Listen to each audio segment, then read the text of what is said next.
भगवान को अपना भक्त इतना प्रिय होता है कि ये बात यदि जान सके तो हम एक पल भी भगवान को नहीं भूलेंगे। भगत केवल वही होगा जिसने अपने आप को उसके चरणों में अर्पण कर दिया। सुख हो, दुख हो, अच्छा हो, बुरा हो, जिस हालत में वो रखे वैसे ही रहना। यदि हम कभी भी दुख में या सुख में मांगने की इच्छा होती है तो हम भगत नहीं हैं।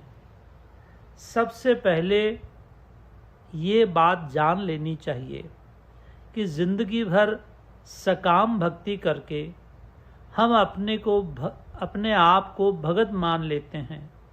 सिर्फ सुबह शाम पूजा कर लेते हैं, नमस्कार कर लेते हैं तथा संसार की चीज़ें मांगते जाते हैं और अपने आप को भगत मान लेते हैं। अड़चन के समय भगवान को याद कर लेना और उसे अपना दुख दूर करने को कहना कायरों का काम है। जब तक हम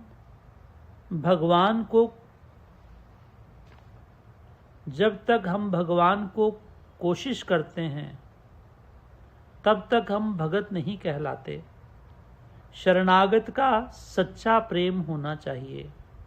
भगवान दत्तात्रेय जी का कहना है कि जो मनुष्य हमसे कुछ मांग लेते हैं उससे हम जल्दी छुटकारा पा लेते हैं, परंतु जो भगत हमसे कुछ नहीं मांगता वो हमें परेशान कर देता है।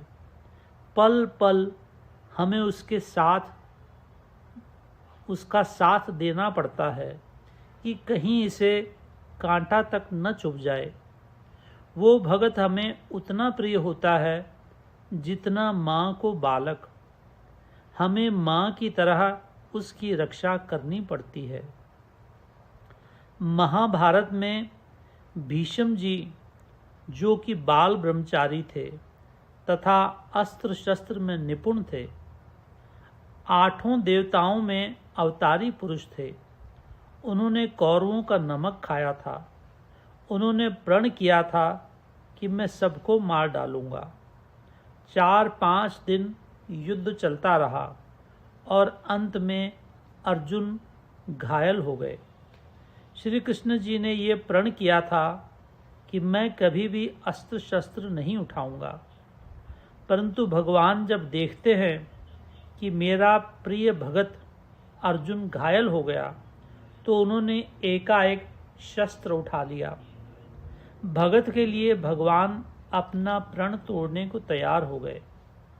शस्त्र उठाते ही अर्जुन को होश आ गई और उन्होंने खड़े होकर भगवान से कहा, आप क्या कर रहे हो? और उन्होंने हथियार नीचे रख दिया। वही मालिक, सृष्टि को रचने वाला, आज भगत के पीछे अपना प्रण छोड़ने को तैयार हो गए। भगत का प्रण रखने के लिए अपना प्रण तोड़ दिया। भगत भगवान का प्रिय होता है। भगवान के संकल्प मात्र से करोड़ों सृष्टियां बन जाती हैं, करोड़ों जीव बन जाते हैं। वो सोचता है कि मेरा प्रण भले ही टूट जाए पर मेरे भक्त का प्रण न टूटे। भगवान उद्धव जी से कहते हैं, हे उद्धव, लक्ष्मी जी मेरी अर्धांगिनी हैं, परंतु 1000 गुना अधिक प्रेम तुमसे कहता हूँ। मैंने उतना ज्ञान उसको नहीं दिया जितना मैंने तुमको ब्रह्म ज्ञान दिया है। मेरे भगत का मित्र मेरा मित्र और मेरे भगत का शत्रु मेरा शत्रु होता है। हमारे एक मित्र थे, एयरफोर्स में ऑफिसर थे, बड़े ही उच्च कोटि के भक्त थे। स्वामी जी बोले, हमने आज तक 150 वर्षों में ऐसे 2-4 ही भगत देखे हैं। वो ऑफिसर बोलते थे, जब मेरे साथ कोई बुरा करता है तब मैं सदा यही बात कहता हूँ, वाहेगुरु इसका भला करे, क्योंकि मैं लोगों के जब पाप कर्म देखता हूँ तो उनकी पीड़ा मुझसे देखी नहीं जाती। संत का दोखी को दरगाह मिले सजाए। भगवान द्रोही को माफ कर देते हैं, परंतु अपने भगत के द्रोही को माफ नहीं करते। सांसारिक प्रपंच में फंसे हुए हैं, हमें भक्त बनना चाहिए। सहज स्वभाव गृहस्थी वाले को रखना चाहिए। मनुष्य के मन में सदा ये भाव रहे कि मनुष्य जन्म का मतलब है भगवान को पाना। बाल बच्चों के पालन पोषण से ज़्यादा महत्व नहीं देना चाहिए। यही भाव सदा रहना चाहिए कि मेरा पहला काम गृहस्थी को चलाना नहीं है, बल्कि पहला काम भगवान को पाना तथा दूसरा काम बाल बच्चों का पालन पोषण करना है। उस अजगर के समान सहज स्वभाव रखना चाहिए, जिसका शरीर बहुत बड़ा होता है, परंतु वो न तो हिलता है न डुलता है और न ही कहीं आता जाता है। उसे बैठे बिठाए जो कुछ मिल जाए उसी में वो प्रसन्न रहता है। उसी तरह तुम्हें भी जो कुछ मिल जाए उसी में प्रसन्न रहना चाहिए। संसार में रहते हुए भगत बनो। संसार के कार्य त्याग भाव से करना चाहिए। दुनिया की चीज़ों को ज़्यादा महत्व नहीं देना चाहिए।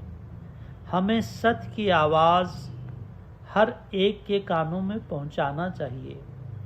संसारी कार्य करते हुए दो शब्द ख्याल में रखना चाहिए। भगवान को पाने के लिए असली प्रेम को महत्व देना चाहिए। भगवान बोलते हैं, मेरा भगत खुद तो मान नहीं चाहता, लेकिन दूसरों को मान दिलाना चाहता है। वो ये नहीं चाहता कि मेरा कोई आदर सत्कार करे। आप लोग यहाँ आते हो, नमस्कार करते हो, माला चढ़ाते हो, आरती करते हो, परंतु हमारे शुद्ध मन से पूछो तो ये बाहरी पूजा हमें विष्ठा के समान लगती है।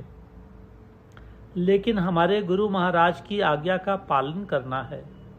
हमें शुद्ध मन से देखना चाहिए कि भगत के गुण जो भगवान ने बताए हैं वो हम में हैं या नहीं।